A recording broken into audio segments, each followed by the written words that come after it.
Dear students, in the last lectures here we have discussed about electromagnetic effect and the concept of electrophile and nucleophile.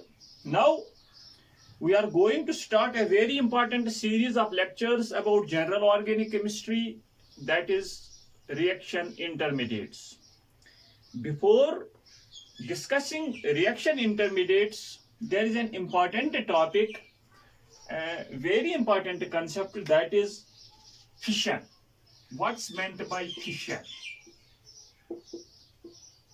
Dear students, the term fission means breaking. Breaking.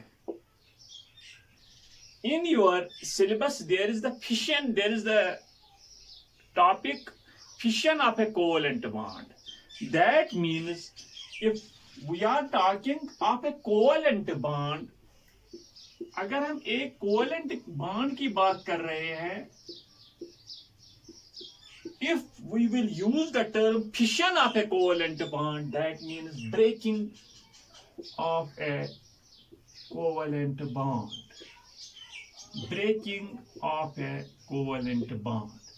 Now, if anyone will ask you what is meant by fission, fission means breakage या breaking of a covalent bond. It is known as fission. It is known as, अगर हमें एक covalent bond को कहीं पे break करना होगा, उस टर्म को, उस प्रोसेस को फिशन कहते हैं. उस प्रोसेस को फिशन कहते हैं. फॉर एग्जाम्पल, आप लोगों ने कोवेलेंट बॉन्ड के बारे में ये कंसेप्ट आप लोगों को पता होगा कि कोवेलेंट बॉन्ड किससे कहते हैं. वो बॉन्ड जहां पे म्यूचुअल शेयरिंग ऑफ इलेक्ट्रॉन्स होती है. Now dear students, the fission, it is of two types. Fission of a covalent bond, it is of two types. One is homolytic fission and second one is heterolytic fission. Fission का concept आप लोगों के दिमाग में आ गया होगा कि fission किससे कहते हैं. Fission of a covalent bond का क्या मतलब है. अगर हमें किसी भी कोवेलेंट बॉन्ड को ब्रेक करना होगा, at that very time we will use the term what is fission. Fission means breaking of a covalent bond. Fission is of two types. One is homolytic fission and another is heterolytic fission. Homolytic fission is also known as symmetrical fission. It is also known as symmetrical fission, and heterolytic fission is known as unsymmetrical fission. Now, dear students, we will discuss these very two terms one by one. इसका आप screenshot ले लीजिए. Fission किससे कहते हैं? What are the types of fission? That is homolytic fission and heterolytic fission. Homolytic fission is also known as symmetrical fission and heterolytic fission is also known as unsymmetrical fission. Now, dear students, we will discuss these very terms, these very concepts one by one.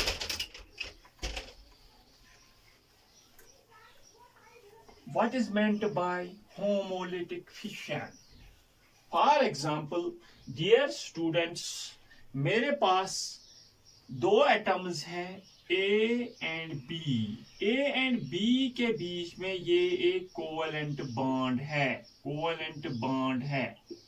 अगर ये covalent bond break हो जाता है इस तरह से, for example यहां पे मैं लिखूंगा होमोलिटिक फिशन. A और B के बीच में या X और Y के बीच में एक कोवेलेंट बॉन्ड है, होमोलिटिक फिशन हो जाता है. Remember it. अगर ए और बी के बीच में बॉन्ड है, कोवेलेंट बॉन्ड है, या एक्स और वाई के बीच में एक कोवेलेंट बॉन्ड है, अगर वहां पे एक होमोलिटिक फिशन हो जाएगा, remember that dear students, homolytic fission में क्या होता है कि जो बॉन्डेड एटम्स होते हैं, यहाँ पे ए और बी, यहाँ पे एक्स और वाई, दोनों जो शेयर पेयर ऑफ इलेक्ट्रॉन यहाँ पे होता है डियर स्टूडेंट्स, ये जो दो एटम्स है, share pair of electrons means two electrons which are forming this very covalent bond, हर एक एटम एक एक इलेक्ट्रॉन लेता है, हर एक एटम एक एक electron, that means it will become A dot plus B dot, this very dot represents as the electron, here अगर ये होमोलाइटिक फिशन हो जाएगा, X dot plus Y dot, this A dot, this B dot, this X dot, this Y dot, these are known as free radicals. Free radicals. Remember that, dear students, if anyone will say you have to write down the definition of homolytic fission. Homolytic fission means breaking of a covalent bond in such a way so that each atom gets one electron of the shared pair. Each atom. यहाँ पे A और B, these are the two atoms. Each atom, A ने भी एक electron ले लिया, B ने भी एक इलेक्ट्रॉन ले लिया. यहाँ पे दो एटम्स थे, for example X and Y. X ने भी एक इलेक्ट्रॉन ले लिया, Y ने भी एक इलेक्ट्रॉन ले लिया. मीन्स यहां पे मैं लिखूंगा homolytic fission, breaking of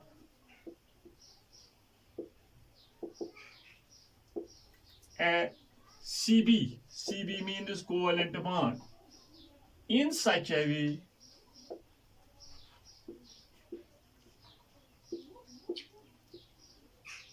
so that each atom takes away one electron of the shared pair.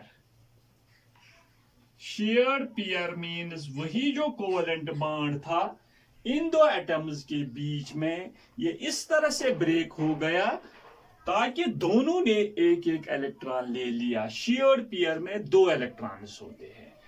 मैंने यहाँ पे एक एग्जांपल, जनरल एग्जांपल दे दी डियर स्टूडेंट्स. ए और बी के बीच में कोवेलेंट बॉन्ड है. जब होमोलिटिक फिशन हो जाता है, यहाँ पे A dot plus B dot, ये डॉट रिप्रेजेंट करता है एक इलेक्ट्रॉन, बी डॉट रिप्रेजेंट करता है एक इलेक्ट्रॉन. एक और general example, X and Y के बीच में जब होमोलिटिक फिशन, इनके जब कोवेलेंट बॉन्ड जो होता है, जब ये होमोलिटिक फिशन हो जाएगा तो X dot Y dot, these are known as free radicals. means जब भी होमोलाइटिक फिशन हो जाता है, there is the formation of free radicals.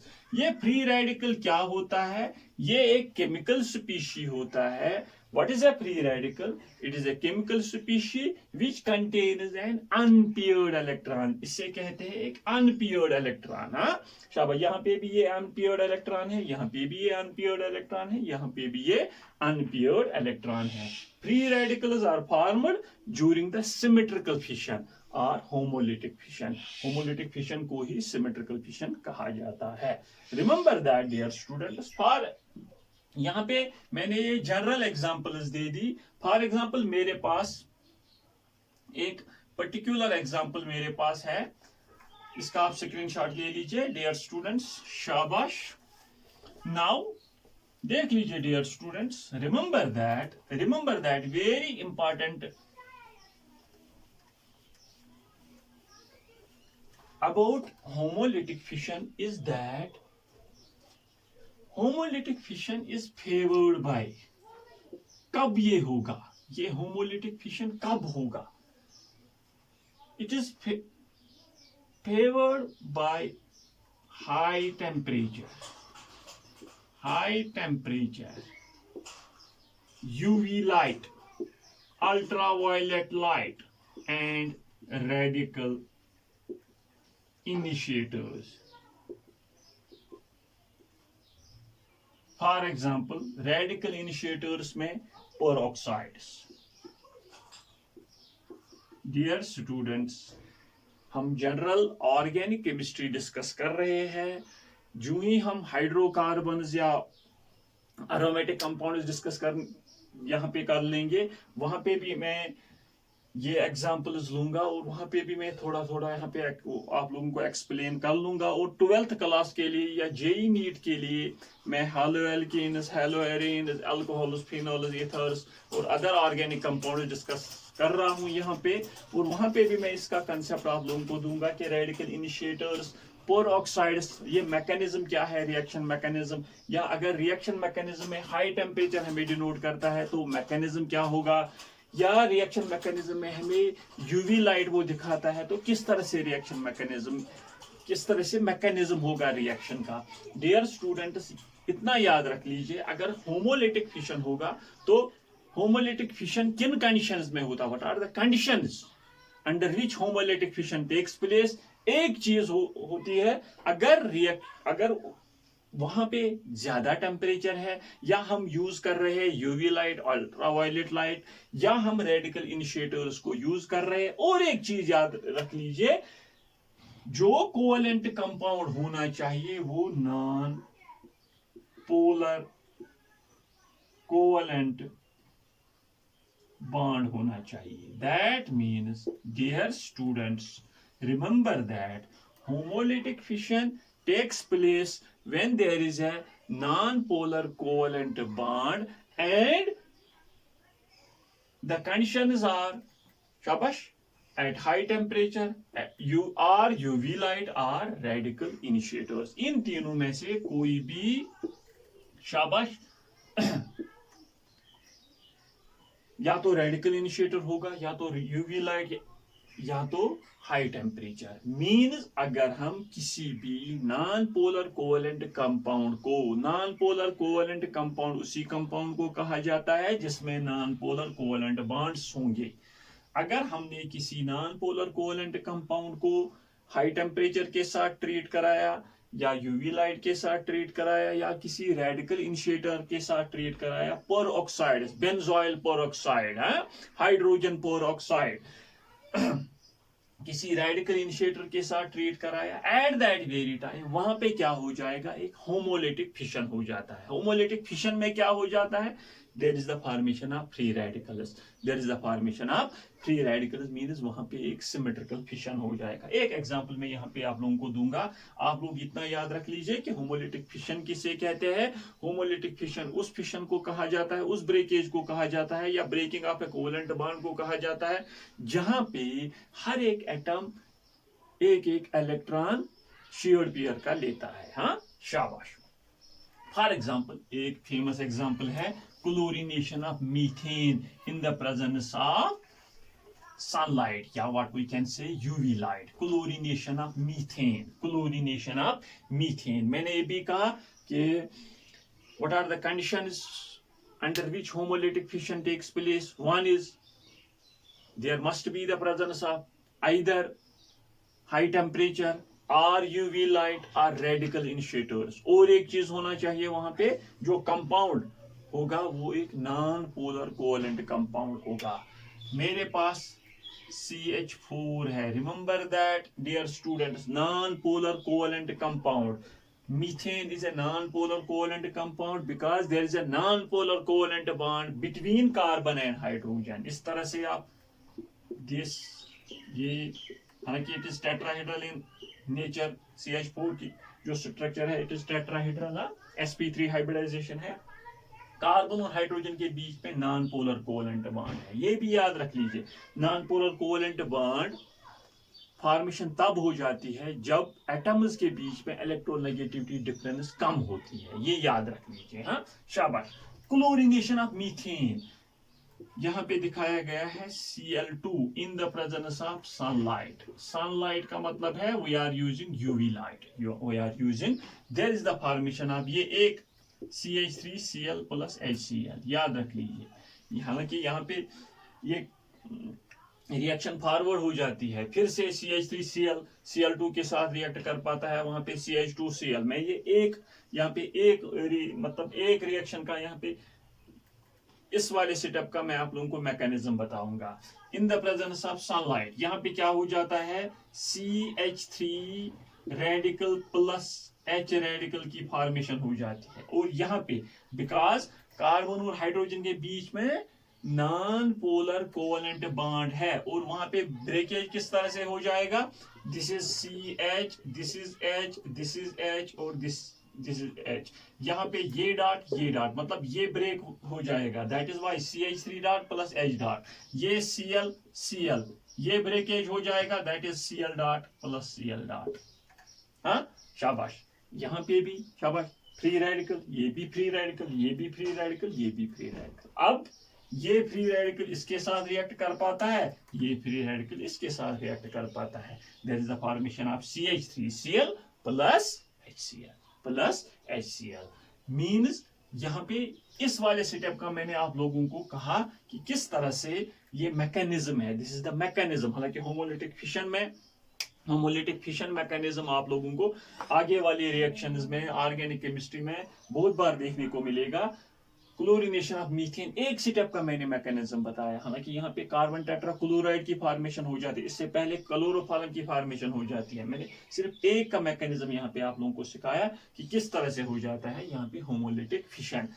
Carbon और हाइड्रोजन के बीच में होमोलिटिक फिशन हो जाता है, क्लोरीन और क्लोरीन के बीच में होमोलिटिक फिशन हो, ये भी नॉन पोलर कोवेलेंट कंपाउंड है, ये भी नॉन पोलर कोवेलेंट कंपाउंड है। हाँ शाबाश, this is all about homolytic fission. Homolytic fission के बारे में ये कंसेप्ट है कि breakage of a covalent bond in such a way so that each atom takes away one electron of the shear pair. Now what is heterolytic fission?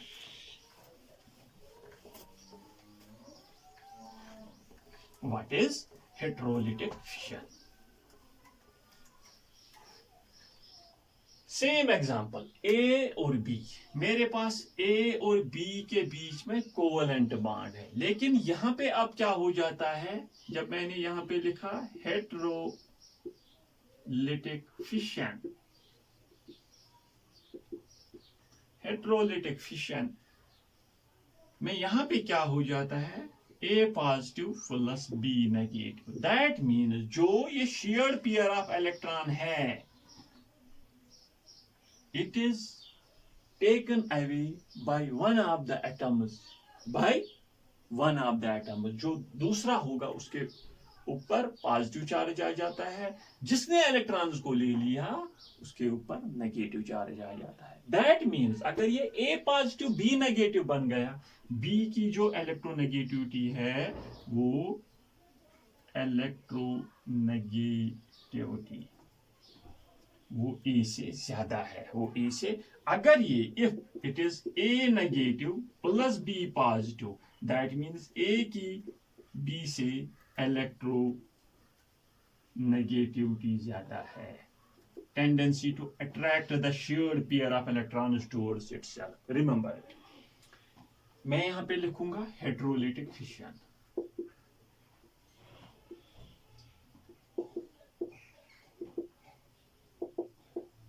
Heterolytic fission, breaking of a CB in such a way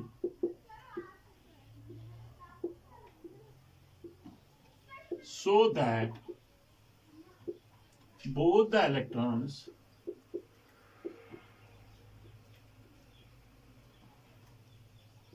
of shared pair are taken away by one of the atoms. Shall my dear students, remember that in case of heterolytic fission, breaking covalent bond की उस तरह से हो जाती है, जिन atoms के बीच में कोवेलेंट बॉन्ड होता है, एक ही एटम दोनों शेयर पेयर्स ऑफ इलेक्ट्रॉन्स को अपनी ओर खींच लेता है। क्यों? Actually there is the concept of electronegativity. एक ज्यादा इलेक्ट्रोनेगेटिव इन कैरेक्टर होता है दूसरे से। होमोलिटिक फिशन में दोनों की जो इलेक्ट्रोनेगेटिविटी है वो ऑलमोस्ट सिमिलर होती है, ऑलमोस्ट सिमिलर होती है, लेकिन यहाँ पे बहुत ज्यादा इलेक्ट्रोनेगेटिविटी डिफरेंस होती है। हाँ, शाबाश। रिमेंबर इट, ए और बी के बीच में अगर हेटेरोलिटिक फिशन हो जाता है तो there is the formation of A positive plus B negative. Why? B के ऊपर क्यों नेगेटिव चार्ज? क्योंकि उसने दोनों शेयर्ड पेयर ऑफ इलेक्ट्रॉन्स को अपनी ओर खींच लिया। हाँ? मैंने यहाँ पे देखा है कि बी की जो इलेक्ट्रोनेगेटिविटी है ए से ज्यादा है, तब भी बी के ऊपर नेगेटिव चार्ज। अगर there is the formation of A negative B positive, तब ए की इलेक्ट्रोनेगेटिविटी ज्यादा होगी हाँ बी से। फॉर एग्जाम्पल, ये मैंने जनरल एग्जाम्पल आप लोगों को दिखाई। फॉर एग्जाम्पल मेरे पास है HCl। अगर हेटेरोलिटिक फिशन हो जाता है, अगर हेटेरोलिटिक फिशन हो जाएगा तो there is the formation of H positive plus Cl negative. H positive plus Cl. Why? Because Cl is more electronegative in character than H, than hydrogen, than hydrogen. For example, यहाँ पे मेरे पास CH3Cl है, CH3Cl है, remember that, CH3Cl है। अगर heterolytic fission हो जाता है, हेटेरोलिटिक फिशन हो जाता है, there is the formation of CH3 positive plus Cl negative. Why? Because Cl is more electronegative in character than carbon. That means, dear students, when heterolytic fission takes place, there is the formation of cations and anions. What is a cation? A chemical species which contains a positive charge. What is an anion? A chemical species which contains a negative charge. Means in case of homolytic fission there is the formation of free radicals, but in case of heterolytic fission there is the formation of cations and anions. Remember that. What are the conditions under which heterolytic fission takes place? In case of homolytic fission मैंने कहा कि कौन सी condition होनी चाहिए. Remember that there is one important condition, that the compound must contain a polar covalent bond and this is favored by a polar solvent. Remember it. Remember it. जिस तरह से मैंने होमोलिटिक फिशन में कहा कि non polar covalent compound होना चाहिए और फेवर कौन करता है, या तो हाई टेम्परेचर, या तो यूवी लाइट, या तो radical initiators. In this very case, in case of heterolytic fission, जो कंपाउंड होगा वो उसके पास एक पोलर कोवेलेंट बॉन्ड होना चाहिए, पोलर कोवेलेंट बॉन्ड, और it is favoured by a polar solvent. हाँ, शाबाश। यहां पे मैं लिखूंगा compounds containing polar covalent bond, these are and favored by polar solvents. Polar solvent, for example H2O, for example H2O, for example H2SO4, sulphuric acid, ये भी polar solvent है। हाँ, शाबाश। For example HF, polar solvent, हाँ, etcetera etcetera. शाबाश बेटा। Remember it कि if anyone will say you what is the difference between homolytic fission and heterolytic fission, homolytic fission में क्या हो जाता है dear students, that both the bonded atoms take away one electron each. In case of heterolytic fission, the shared pair of electrons are taken away by one of the atoms. Are you getting my point? In case of homolytic fission, both the bonded atoms have almost a similar electronegativity, while in this very case there is the difference in electronegativity. In case of homolytic fission, there is the formation of free radicals, and in case of heterolytic fission, there is the formation of cations and anions.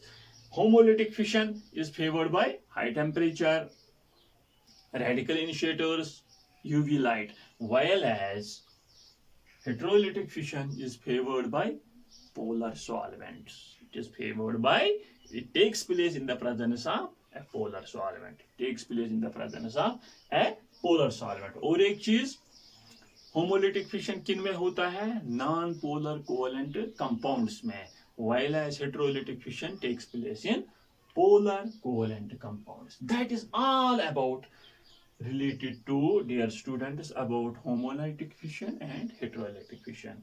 In the next lectures, now dear students, we will discuss about reaction intermediates. यहाँ पे ही आप लोगों को थोड़ा concept आ गया कि जब homolytic fission हो जाता है तो फ्री रेडिकल की फॉर्मेशन हो जाती है।